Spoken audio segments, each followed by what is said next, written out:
Hello बच्चों, स्वागत है आप सभी का commerce world Hazaribagh science YouTube channel पर। और आपके लिए लेकर आ गए हैं फिजिक्स का आज का 21 फरवरी 2025 का आंसर की लेकर।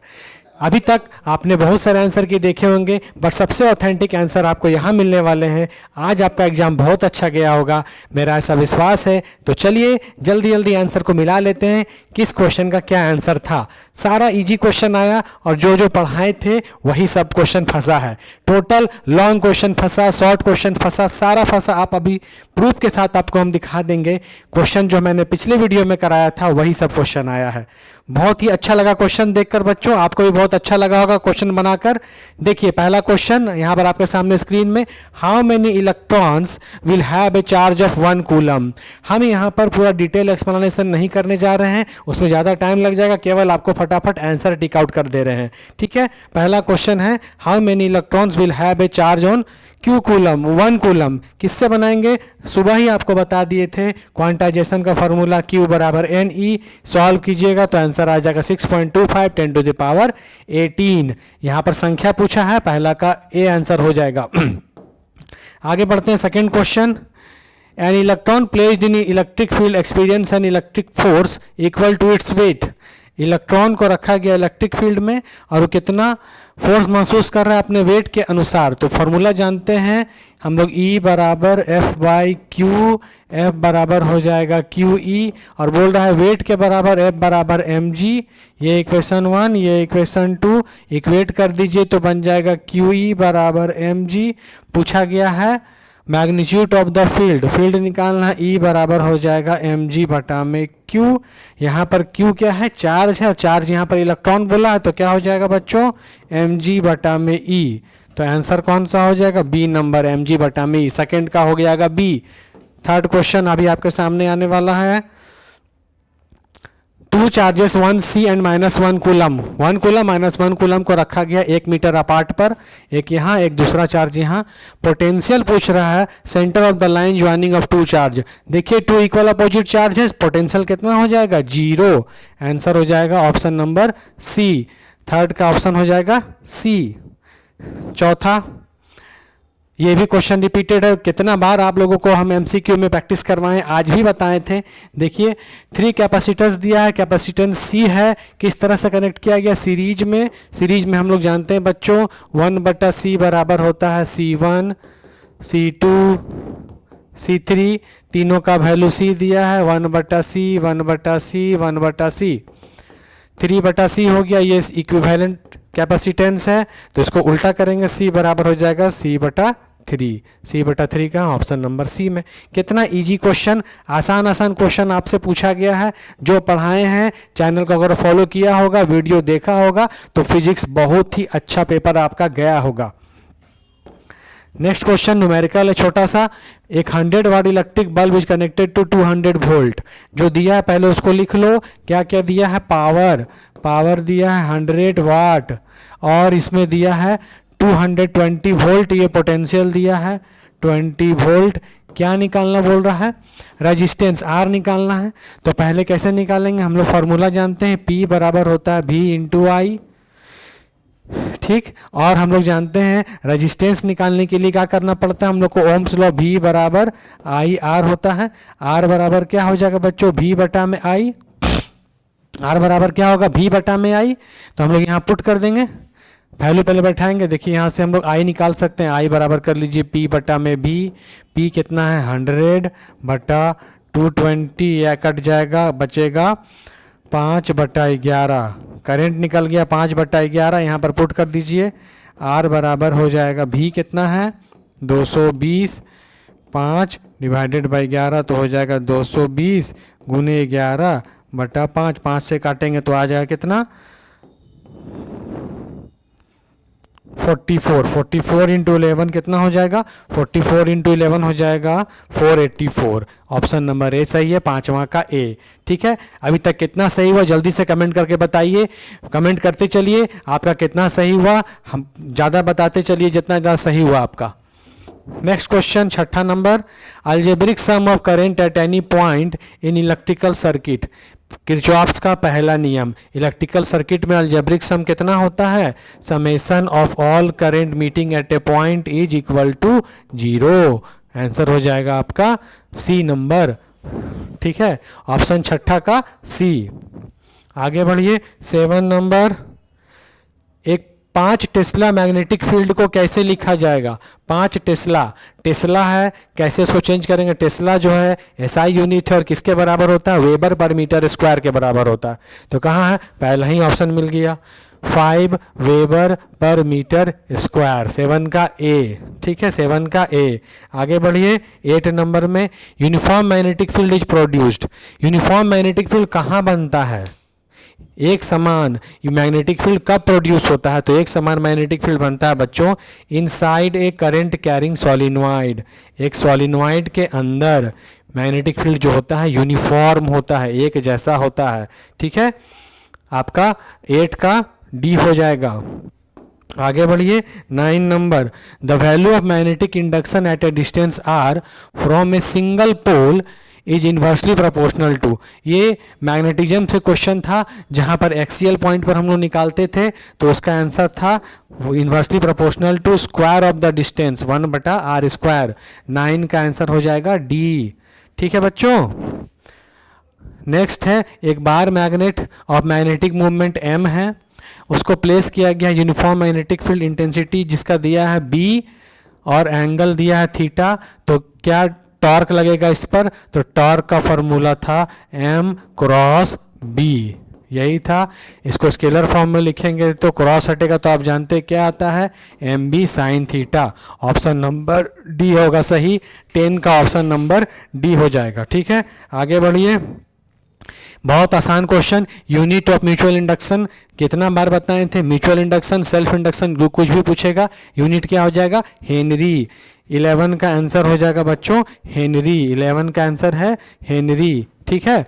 आज सुबह भी बताए थे, अगर आपने वीडियो देखा होगा तो ये क्वेश्चन हूबहू मिल गया। क्वेश्चन नंबर 12 में बढ़ के आगे बढ़ते हैं। A conductor of length L is moving with velocity v parallel to magnetic field of intensity B. The induced EMF in the conductor, conductor में कितना EMF इंड्यूस होगा, तो ये होता है ILV, LVB, L होता है कंडक्टर का लेंथ, V उसका वेलोसिटी और B हो गया मैग्नेटिक फील्ड, पहला हो जाएगा। 13 नंबर में आइए, पीक वैल्यू अल्टरनेटिंग वोल्टेज का ई नॉट दिया हुआ है, कई बार ये क्वेश्चन रिपीट हुआ है और बहुत ज़्यादा खुशी हो रही है कि जो क्वेश्चन रिपीट हो चुका है वही सब आया है। आज भी हम बताए थे कि रिपीटेड क्वेश्चन बहुत बार आते हैं, इसलिए आप उनको जरूर करके जाना। प्रीवियस ईयर क्वेश्चन जिस बच्चे ने किया होगा उसका आज फिजिक्स बहुत ही अच्छा गया होगा। क्वेश्चन क्या है, peak value of alternating voltage is E not, peak value दिया हुआ है और आरएमएस वैल्यू पूछ रहा है, तो कितना बार हम लोग इसको सॉल्व कर चुके हैं। पीक वैल्यू जो आरएमएस के रूट अंडर 2 डिवाइडेड के बराबर होता है, तो ई नॉट बटा √2 इसका आंसर हो जाएगा। यूनिट ऑफ रिएक्टेंस, रिएक्टेंस एक तरह का रेजिस्टेंस होता है और रेजिस्टेंस का यूनिट कौन होता है, ओम। 14 नंबर का आंसर हो जाएगा ओम। 15 नंबर में फ्रीक्वेंसी ऑफ माइक्रोवेव, माइक्रोवेव का फ्रीक्वेंसी किससे ज़्यादा होता है, तो आपको ये ऑर्डर याद होगा, आज भी सुबह लिखे थे, रेडियो, माइक्रो, फिर आता है कौन, रेडियो वेव, माइक्रोवेव, इंफ्रारेड, फिर विजिबल, फिर अल्ट्रावायलेट, फिर एक्सरे, फिर गामा रे। ये ऑर्डर है किसमें, डिक्रीजिंग फ्रीक्वेंसी में, डिक्रीजिंग ई वेवलेंथ है लैम्डा, और यही ऑर्डर है इंक्रीजिंग फ्रीक्वेंसी का, इंक्रीजिंग फ्रीक्वेंसी न्यू का। अब यहाँ से मिला लीजिए, फ्रीक्वेंसी ऑफ माइक्रोवेव, माइक्रोवेव का फ्रीक्वेंसी रेडियो वेव के फ्रीक्वेंसी से क्या होगा, ज़्यादा होगा, more than the frequency of radio wave, यही आंसर सही होगा। 15 का बी सही होगा, 15 का बी याद रखिएगा, more than the frequency of radio wave. देखिए यहाँ रेडियो वेव से ज़्यादा है माइक्रोवेव का, उससे ज़्यादा इंफ्रा का, सबसे ज़्यादा अगर पूछता तो वो होता आपका गामा रे का, लेकिन वो नहीं पूछा। इस ऑर्डर को जो याद रखे होंगे उनको आंसर बना लिए होंगे। क्वेश्चन नंबर आ गया 16, इलेक्ट्रोमैग्नेटिक वेव से पूछा गया सबसे आसान क्वेश्चन यही था पूरे फिजिक्स के पेपर का। स्पीड कितना होता है इलेक्ट्रोमैग्नेटिक वेव का? तो स्पीड होता है c बराबर √1/μ0 और epsilon naught. Option number B होगा 16 का बी। आ जाइए 17 में बढ़ जाइए। The bottom of the pond appears to slightly elevated. जो तालाब होता है उसका जो तल होता है, सतह होता है, वो थोड़ा सा उठा हुआ हमें क्यों दिखाई देता है? ये प्रकाश की कौन सी घटना है? ये है लाइट का रिफ्रैक्शन, प्रकाश का अपवर्तन। हिंदी में होगा प्रकाश का अपवर्तन और अंग्रेजी में होगा refraction of light. C number 17 का सी। कितना सही हुआ जल्दी जल्दी कमेंट कीजिए, देखते हैं किसका सबसे ज़्यादा सही हुआ है। आगे बढ़िए, क्वेश्चन नंबर आ जाइए 18 पर। फोकल लेंथ ऑफ लेंस का एफ मीटर दिया हुआ है और वैल्यू ऑफ इट्स पावर पूछ रहा है। तो आप बहुत बार पढ़े हैं फोकल लेंथ और पावर एक दूसरे का इन्वर्स प्रोपोर्शनल होता है। तो अगर फोकल लेंथ एफ दिया है तो पावर हो जाएगा 1/f। ऑप्शन नंबर बी सही होगा, 18 का बी होगा सही। ठीक है, चलिए आगे बढ़िए। Question number 19, according to Huygens light wave क्या है? लाइट वेव होती है ट्रांसवर्स नेचर की, और ट्रांसवर्स यहाँ पर कहाँ है? सेकेंड नंबर में है, 19 का बी हो जाएगा, ट्रांसवर्स मैकेनिकल और ट्रांसवर्स, 19 का बी। आ जाइए अब 20 नंबर में। टू वेव्स, उसका इंटेंसिटी 9:1 दिया हुआ है। ये इंटरफेरेंस बनाती हैं, तो इसका मैक्सिमम मिनिमम का कितना बार सॉल्व किए हम लोग? जब इंटरफेरेंस पढ़ रहे थे, ऑप्टिक्स पढ़ रहे थे, कितना आंसर हो जाएगा?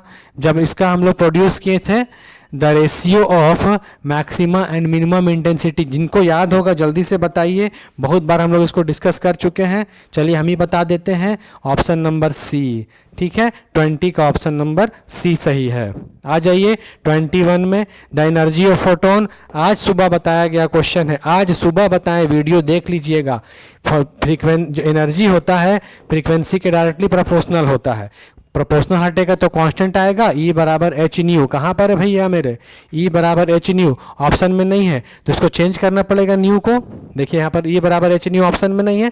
किसके टर्म में पूछा है? वेवलेंथ के। तो आप जानते हैं वेवलेंथ और फ्रीक्वेंसी एक दूसरे का इन्वर्स प्रोपोर्शनल होता है, उल्टा होता है। तो कैसे करेंगे इसको? ई बराबर एच सी बाई लैम्डा। कहाँ है? ई बराबर H C by lambda. Option number D हो जाएगा 21 का, एच सी बाई लैम्डा। ठीक है, आ जाइए 22 नंबर क्वेश्चन में।